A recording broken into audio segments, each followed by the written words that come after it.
girls. How is everybody doing? I hope you're all having a great week. I hope you're having a great day. I am so excited to be sharing some time with all of you today. I have an amazing story to share with all of you from the Bible, of course, and I cannot wait to share that with you.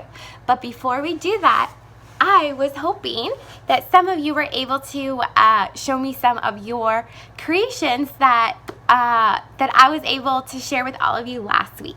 So I will remember where I told you where it was. Let's see if you can see it. There it is. Jesus is alive. So I hope to see some of yours very, very soon. Okay. I have a few questions for you. Has anybody ever said something to you that you just didn't believe, or you're like, yeah, right, I don't think so? Do you guys have any examples? Nora? Willa? What about you, Gus? Or you, Clem? Or Frankie?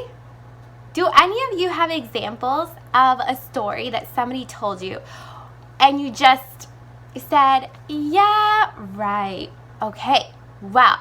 I also, too, sometimes don't believe things. For example, I didn't believe that the strongest man could lift over 1,000 pounds, but then I saw a video, so take a look.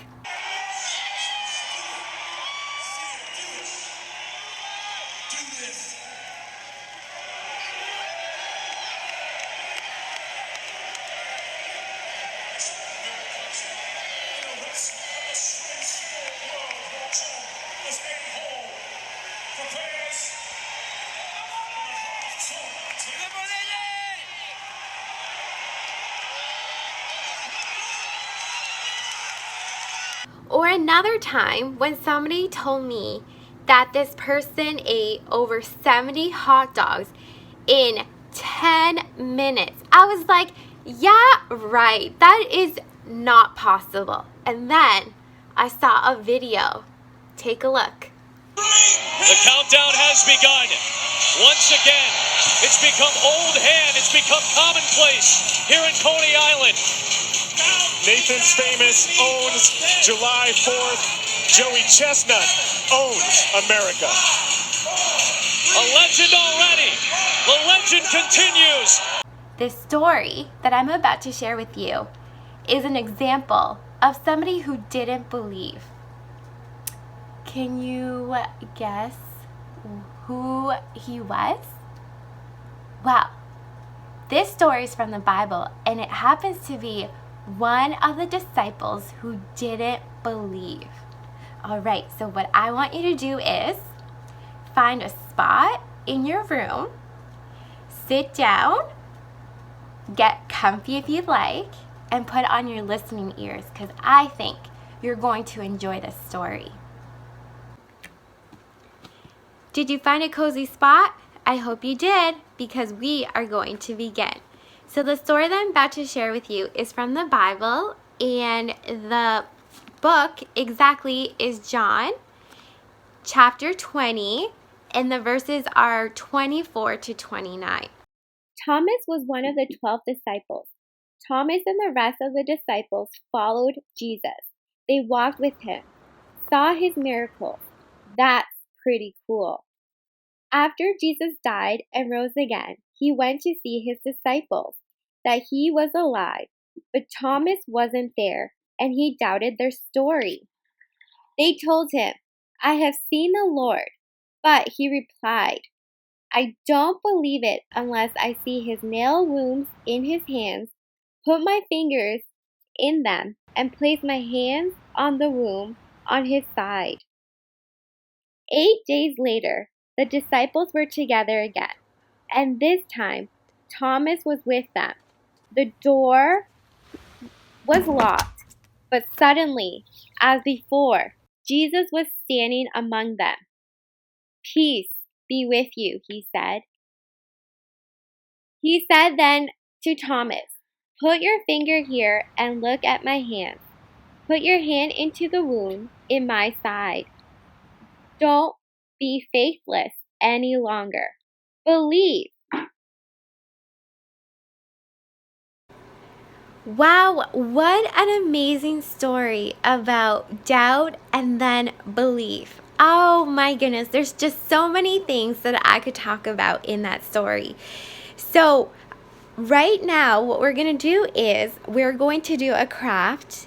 And so again, find a spot where you can do this craft. And you're going to need some materials. So come along. I got a spot waiting for all of us.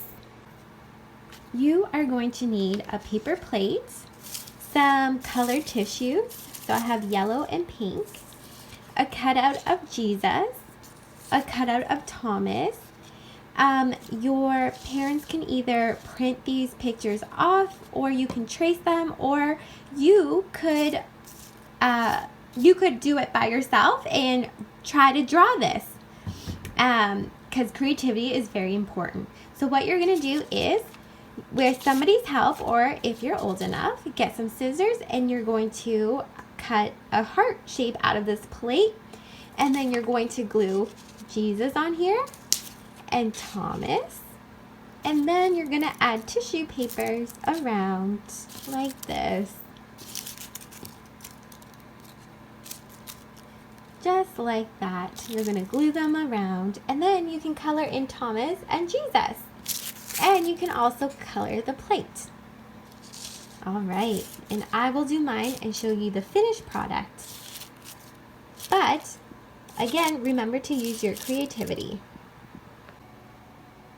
There is my finished product for now. I will color in Thomas, and I'm pretty happy with how it turned out.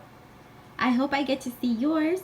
And remember, if you would like your mummies and daddies to take pictures of what you made, please send them to my email or post them on the Eucharist Facebook page. That would be awesome.